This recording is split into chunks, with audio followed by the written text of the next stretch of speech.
Today is September 1st. May God, who created me, allow me to continue on this journey unimpeded. What I've noticed in my trading this week is that, especially today, I now have a 10K FTMO account challenge, and I also have a 25K challenge.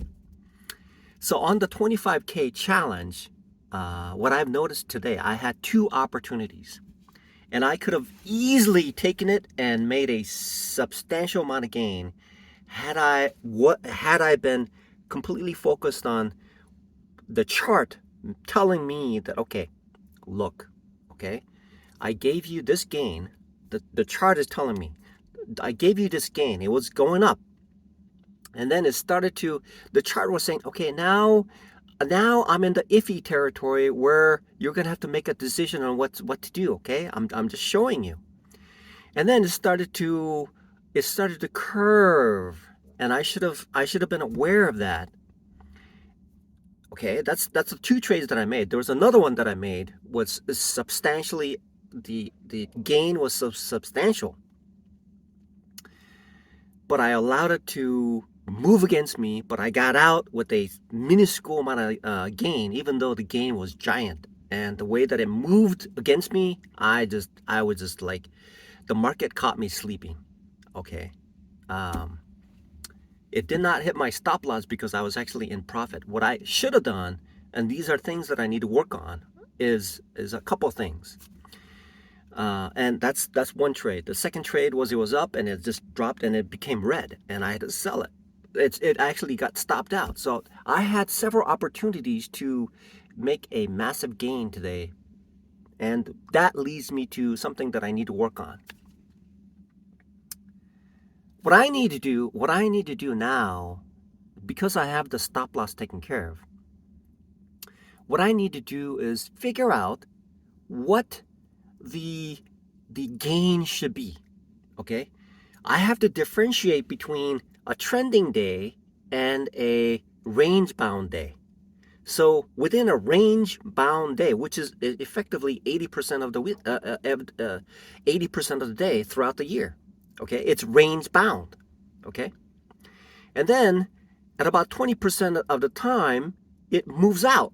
Okay, it moves out of that range, whether it's in a trending mode and it's trending, then it's bound within that range. Okay, it ranges, or is it the other way around?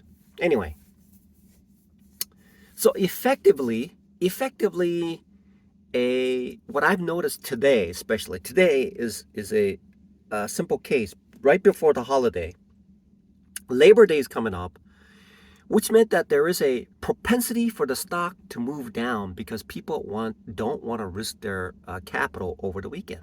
And so in most cases, most stocks will start to dip towards the close. And today is it. It'll jump up and then start to close. So what I need to do on these particular days when it's not trending, I need to differentiate between trending day and a range-bound day, where on a range-bound day, what I need to do is go for something that is a smaller amount of gain before I exit, but something that is significant for me to extract from the market. The other part is, on those trending days, then now that's when I need to really figure out how to hold on to it. Look at the chart formations, look at it and see how I can hold on to it and maximize the trades that I have. So I need to work on that one particular part of my trading, which is to distinguish between the range-bound day and the trending day. And on a range-bound day, which was similar to today, is that I need to take profits on a quick basis to before it reverses against me. So that's one more thing that I need to work on. There is a second thing that I need to work on, which is essentially, I That's the second. I need to think about what I need to. I sent a text to a friend of mine, trading buddy of mine. So I'll work on that as well. Okay.